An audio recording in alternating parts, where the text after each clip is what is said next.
बीते लंबे समय से इसराइल गजा में बमबारी कर रहा है। हमास से बदला लेने के नाम पर इसराइली फौज गजा में मासूम लोगों का खून बहा रही है। इस वक्त उनका बस एक ही मकसद है, गजा पट्टी को पूरी तरह से अपने कब्जे में लेना।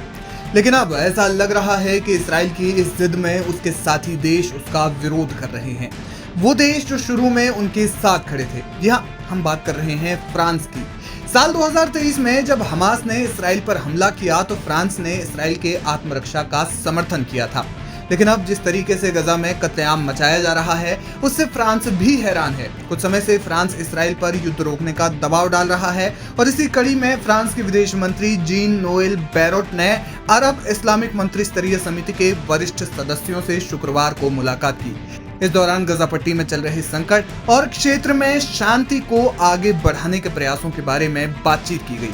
फ्रांसीसी विदेश मंत्रालय का दौरा करने वाले प्रतिनिधिमंडल का नेतृत्व सऊदी विदेश मंत्री प्रिंस फैसल बिन फरहान ने किया। इसमें उनके साथ जॉर्डन और मिस्र के समकक्ष अयमान सफादी और बद्र अब्देलती शामिल थे।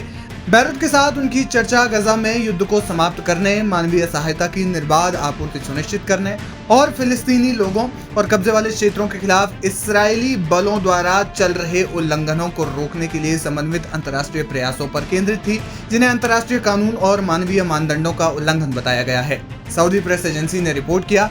उन्होंने उन तरीकों के बारे में भी बातचीत की जिनसे न्यायपूर्ण और स्थायी शांति को बढ़ावा देने के लिए संयुक्त राजनयिक कार्यवाही को तेज किया जा सकता है, जिसमें अंतर्राष्ट्रीय प्रस्तावों के अनुरूप दो राज्य समाधान के कार्यान्वयन पर जोर दिया गया। कुल मिलाकर इस चर्चा का मुख्य मुद्दा ही गजा था। बताया जा रहा है कि बैठक में दो राज्य समाधान पर आगामी उच्च स्तरीय अंतर्राष्ट्रीय सम्मेलन की तैयारियों की समीक्षा भी की गई, जो 17 से 20 जून को न्यूयॉर्क में संयुक्त सऊदी फ्रांसीसी अध्यक्षता में संयुक्त राष्ट्र मुख्यालय में निर्धारित है। खास बात यह है कि फ्रांस न सिर्फ गजा में शांति चाहता है, बल्कि कहा जा रहा है कि वो फिलिस्तीन को मान्यता भी दे सकते हैं। अप्रैल में फ्रांसीसी राष्ट्रपति इमैनुअल मैक्रोन ने घोषणा की थी कि उनका देश आने वाले महीनों में फिलिस्तीनी राज्य को मान्यता दे सकता है। उन्होंने कहा कि जून में दो राज्य समाधान पर एक अंतर्राष्ट्रीय सम्मेलन में हो सकता है। अगर ऐसा हुआ तो इसराइल के साथ फ्रांस के संबंध खराब हो जाएंगे, क्योंकि इसराइल नहीं चाहता कि फिलिस्तीन को कोई भी देश मान्यता दे, खास तौर पर पश्चिमी देश। इसराइल गजा में युद्ध विराम के लिए अंतर्राष्ट्रीय आह्वान को अस्वीकार करता है। वो अपनी कार्रवाई को जवाबी हमले के रूप में प्रस्तुत करता है और हमास को खत्म करने की बात अक्सर अंतर्राष्ट्रीय मंचों पर कही जाती है। अब देखना यह होगा कि फ्रांस इस मामले में आगे क्या कदम उठाता है।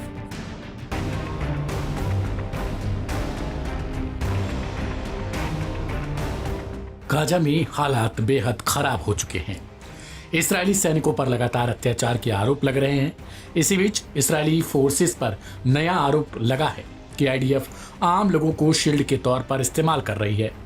एक फिलिस्तीनी युवक ने बताया कि जब उसे इजरायली सेना ने हिरासत में लिया तो केवल तभी उसकी आंखों की पट्टी और हाथों की रस्सियां हटाई जाती जब यह होता कि इंसानी ढाल के तौर पर उसका इस्तेमाल किया जाना है।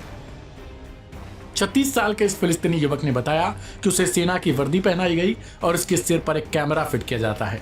इसके बाद उसे निगरानी के लिए मैदान में उतार दिया गया। युवक ने बताया कि यह सब पहनाने के बाद उसे गजा में बने घरों में भेज दिया गया ताकि वह यह पता लगा सके कि वहां पहले से कोई बम या हथियारबंद शख्स पहले से मौजूद तो नहीं।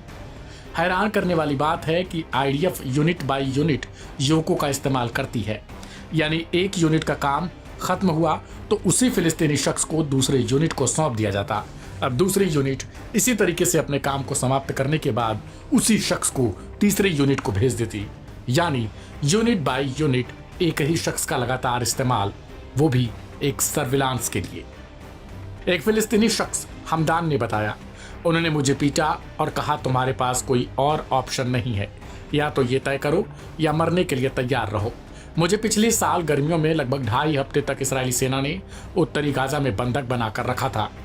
यही नहीं बल्कि कुछ मीडिया रिपोर्ट के मुताबिक एक इजरायली अधिकारी ने नाम ना छापने की शर्त पर एक न्यूज एजेंसी को बताया कि ऐसे आदेश अक्सर ऊपर से ही आते हैं और कई बार लगभग हर यूनिट किसी न किसी फिलिस्तीनी युवक को इस तरह इस्तेमाल करती थी। कई फिलिस्तीनियों और इजरायली सैनिकों ने बताया कि इजरायली सेना गजा में बार बार लोगों को इंसानी ढाल की तरह इस्तेमाल कर रही है।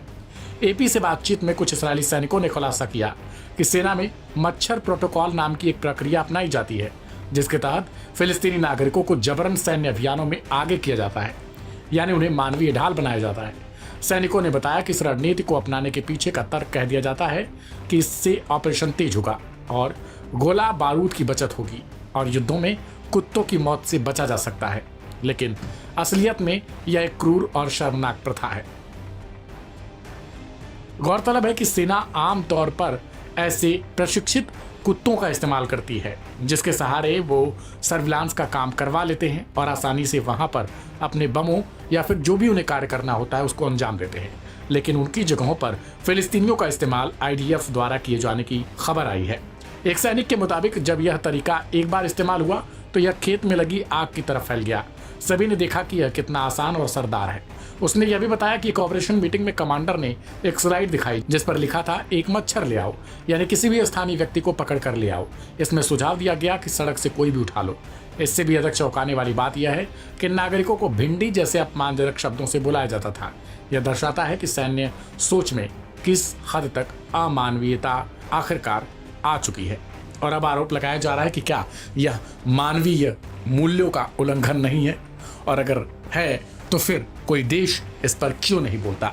इस रिपोर्ट पर आपकी क्या प्रतिक्रिया है, कमेंट बॉक्स में लिखें।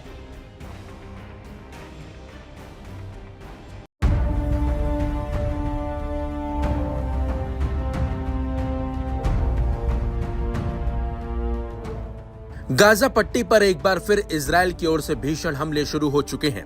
इन हमलों में अब तक सैकड़ों निर्दोष लोगों की जान जा चुकी है और इस बार यमन से आई एक बड़ी प्रतिक्रिया ने पूरी मुस्लिम दुनिया का ध्यान खींचा है।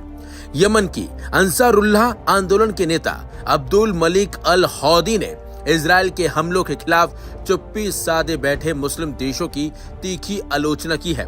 प्रेस टीवी के अनुसार अल हौती ने कहा, गाजा में हो रहे जुल्मों पर खामोश रहना, खुदा के सामने अपनी जिम्मेदारी से मुंह मोड़ना, इसका अंजाम बेहद खतरनाक हो सकता है। गाजा में इजराइल द्वारा किए जा रहे अत्याचारों के खिलाफ मुस्लिम देशों का रुख न केवल कमजोर है बल्कि यह इस्लामिक उम्मत की एकता और जिम्मेदारी की कमी को भी दर्शाता है। यमन की अंसारुल्लाह आंदोलन गाजा के लोगों के साथ खड़ी है और फिलिस्तीन की मुक्ति तक उनका समर्थन जारी रहेगा। यमन की सेना इजराइल के खिलाफ किसी भी प्रकार की कार्रवाई के लिए तैयार है और फिलिस्तीनियों के समर्थन में अपनी सैन्य कार्रवाई जारी रखेगी। अल हूती नेता हूती ग्रुप अल हूती का यह बयान ऐसे समय पर आया है जब कई मुस्लिम देश या तो शांत हैं या इजराइल के साथ अपने संबंध मजबूत कर रहे हैं। उन्होंने इन देशों की इस निष्क्रियता को इस्लामी एकता के लिए खतरा बताया। उन्होंने कहा कि जब उम्मत पर संकट हो तो चुप्पी सबसे बड़ा गुनाह है। अल हौती ने यमन की जनता और सेना को गाजा के लिए हर संभव समर्थन देने का वादा किया। उन्होंने कहा कि यदि जरूरत पड़ी तो अंसारुल्लाह आंदोलन इजराइल के खिलाफ सैन्य कार्रवाई करने से भी पीछे नहीं हटेगा। गाजा में इस समय स्थिति बेहद गंभीर है। अस्पताल भर चुके हैं, बिजली और पानी की सप्लाई ठप है और लोग अपने ही देश में बेघर हो रहे हैं। अंतर्राष्ट्रीय संस्थाएं लगातार चेतावनी दे रही हैं, लेकिन जमीनी स्तर पर मदद बेहद सीमित है। यमन सहित कई देशों में आम जनता गाजा के समर्थन में सड़कों पर उतर आई है। वहीं अब्दुल मलिक अल हौदी का बयान इस संकट के समय में मुस्लिम देशों के नेतृत्व पर एक सवालिया निशान छोड़ गया है। क्या उम्मत वाकई एकजुट है? सोशल मीडिया पर सवाल किए जा रहे हैं कि गाजा की धरती खून से लाल है, लेकिन आवाजें अभी भी धीमी है। क्या इस बार मुस्लिम दुनिया जागेगी? लेकिन आपको बता दें, गाजा में लगातार जिस तरीके से इजराइल की ओर से हमले हो रहे हैं, वहां निहत्थे लोगों की जान जा रही है। लोग भूख से मर रहे हैं, पानी के लिए इधर से उधर भटक रहे हैं, लेकिन उनके पास जो मदद पहुंचनी चाहिए वो नहीं पहुंच पा रही है। इसी के लिए इजराइल पर लगातार जो देश हैं वो दबाव बना रहे हैं कि गाजा के दरवाजे जो बंद हैं उनको खोला जाए, ताकि गाजा में जो लोग भूखमरी के शिकार हो रहे हैं उनको बचाया जा सके, बच्चों को बचाया जा सके और उन लोगों को खाद्य सामग्री पहुंचाई जा सके। हालांकि ट्रक तो पहुंचे हैं वहां पर खाद्य सामग्री लेकर, लेकिन वो भी ना के बराबर हैं, क्योंकि जहां 500 ट्रकों की जरूरत है वहां 5 से 10 ट्रक ही सामग्री लेकर पहुंच रहे हैं, जो नाकाफी है।